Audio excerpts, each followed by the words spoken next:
I hope you're all having a wonderful day or evening wherever you are. Today's story is about instant karma. Oh, P's wife is completely freaking out after she cheated on him and then got diagnosed with a rare autoimmune disorder that she needs medication for in order to save her life.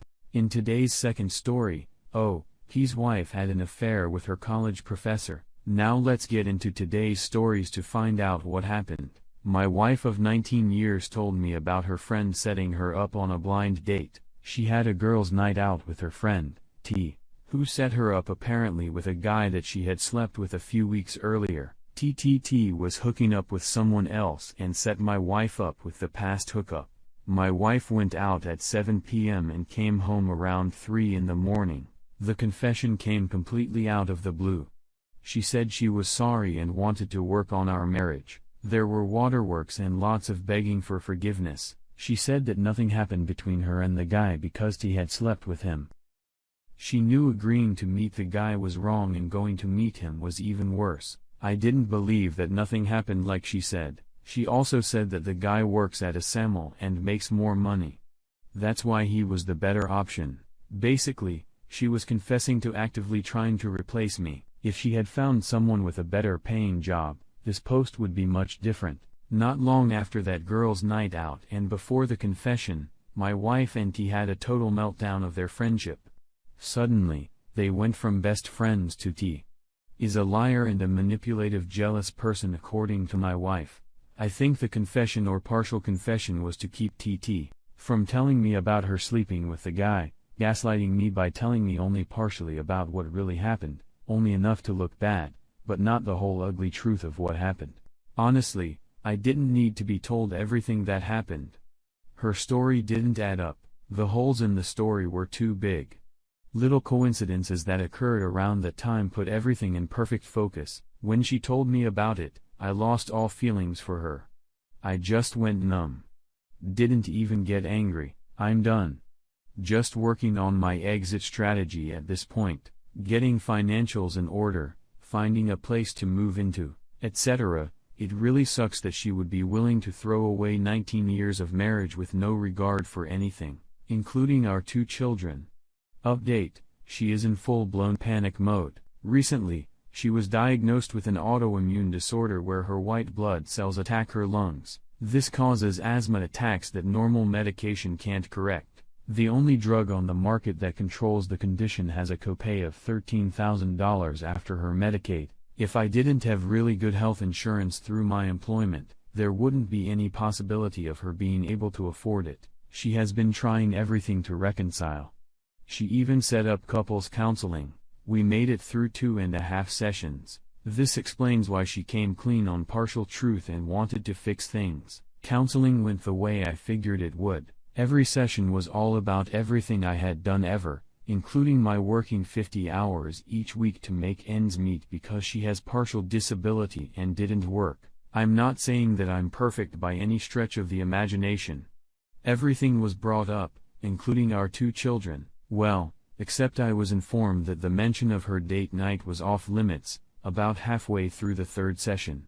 The counselor looked her in the eye and asked, if you have such a high-power radar to detect what everyone else is doing wrong, point that radar at yourself and tell me what you do wrong. The proverbial hit the fan. My soon-to-be ex-wife started yelling at the counselor and wanted to know why she was attacking her when we were there so she could fix me. After a few minutes of back and forth, my soon-to-be ex-wife stormed out crying. The counselor told me that my soon-to-be ex-wife had a deep hatred for me and that she didn't think this marriage could be salvaged. Basically, my response was yep and nope. I informed the counselor that I appreciated her time and we wouldn't be back. She offered me individual counseling. I informed her that I probably would need it in the future and proceeded to tell her about the taboo topic. Needless to say, it didn't surprise her and confirmed my suspicion. Needless to say, the entire trip back to the house was about what a quack the therapist was. I've basically been on autopilot whenever I'm at the house. I refer to it as the house because it isn't a home anymore. I've moved into the spare bedroom. As far as I'm concerned, I may be married, but I no longer have a wife. If she didn't need good medical insurance coverage, she would still be on the hunt. I don't need to track down TT to get the whole story. I live in a small community of less than 900 people. I commute to work in a bigger city daily, Monday of this week. While at the only grocery store in the community, guess who I ran into? My soon-to-be ex-wife, none other than the blind date guy. Small towns. Right. It was bound to happen. I was at the end of the aisle when he walked up to her. He was a small guy, maybe 5'9" and 150 pounds. She had her back to me and didn't realize where I was. He asked her out again right in front of me. She did decline, but that's when I walked up. I asked him if he was the guy she went out with about 2 months ago. He asked me what it was to me. I backed him up against the shelves and told him that I had been her husband for 19 years. I thought he was going to soil himself. I'm 6'2", 250 pounds and muscular. She tried to get me to back off. But I grounded her to shut up, that she just better listen. Immediately, she started crying. He told me that he was told she was single and begged for me not to kill him. I asked if they had sex. He swallowed hard and said yes. She cried harder. I told him to never let me see him again. He apologized for everything and basically ran out of the store. Her affair partner outed her by being in the wrong place at exactly the perfect time. If it hadn't been him, I would have eventually run into TT. To get the story, needless to say, most of the time, I'm on autopilot. It's as if all emotion is gone. I have to fake happiness while I'm with my children. I don't know if it is an emotional self-defense mechanism to keep things from falling further apart. I know I should be in some kind of distress over this. One day, it's going to hit hard. I no longer trust the things I know to be true. Do my children really love me, or do they love the things I give them? Do my parents, do they only love the fact that I got good grades in school? Never got into trouble, always had good paying jobs. The only thing I'm certain of is that I can't stay in the sham of a marriage. I get up, go to work, barely eat, or sleep. The only people I've told about this are strangers on the internet. I have no one to talk to about this. I go from one day to the next pretending I'm normal. Maybe my soon-to-be ex-wife was right. The therapist does need to fix me. Here are my thoughts on the situation. You need to go to a therapist for yourself. The process of divorce is going to get hard, and trust me, it will be helpful even if asking for advice on how to minimize the impact on your children. You also need to seek a lawyer and focus on the best interest of your children. Let's see what the comments had to say about the situation. I'm stunned, said the therapist. Handled her like a pro. I'm sure she has seen plenty of women that do exactly what your wife did. It's very typical for a woman to blame the wreck of a marriage on the faults of her husband while acting like her doesn't stink. Their girlfriends buy it, so why wouldn't a female counselor buy it? And of course, her actual cheating is understood to be something she's not talking about as a condition of going to therapy with you. In other words, she conspired with you to support her lying by omission while presumably walking in for help to make the marriage better. It's laughable and makes it crystal clear that your soon-to-be ex-wife is dishonest and not really about working on the marriage. The fact that the therapist let your soon-to-be ex-wife list the long laundry list of faults and then turned it back around on her was classic. And so was the soon-to-be ex-wife stunned react, and since it's a female therapist that she presumes will be all girl code, lol, her medical condition is irrelevant. Her bringing another man into marriage is the salient point. She brought him in willingly, and was excited about it. Her falling out with TT was the only reason you ever found out at all, and her confession was trickled truth, which simply means she'll lie to your face just like she'll lie to a therapist's face. Warris, she absolutely trashed you with the therapist in front of you. Imagine what she says to her friends, family, and whomever else will listen to her garbage. Your assumed-to-be ex-wife has little character and integrity and does not sound like someone that is actually reconciliation material, so don't offer it. Let her go. Now let's get into today's second story. I married the love of my life a year ago. We've been together for over 10 years and recently decided to start trying for kids. However, after trying a bit, we decided to wait until after the new year. This is what happened to me. We both were off early by chance and arrived home at the same time. Since it was nice and early in the afternoon, we decided to go on a hike before dinner, but before we figured a shower would be nice. She showered first, and when I got out of the shower, I found her still naked in the bed. We had passionate and good sex and didn't even make the run after all because of pillow talk. We had dinner.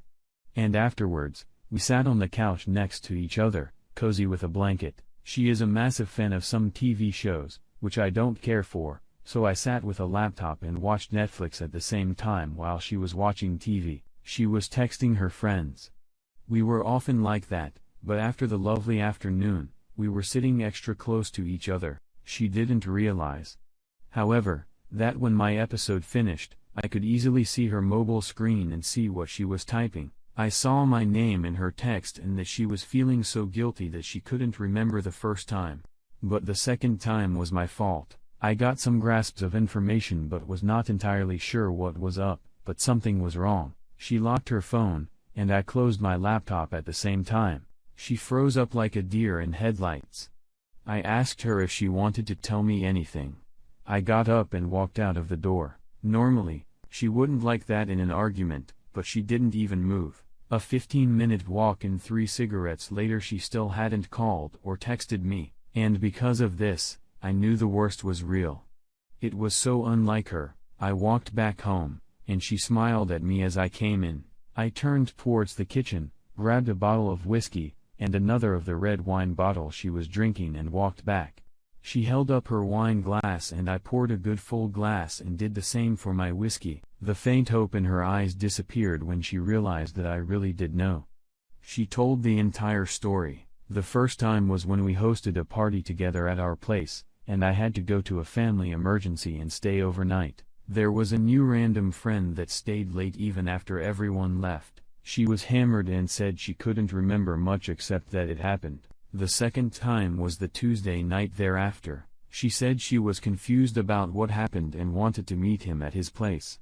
She lied to me, saying she was going to meet another girlfriend that night and went off, and then it kind of happened again.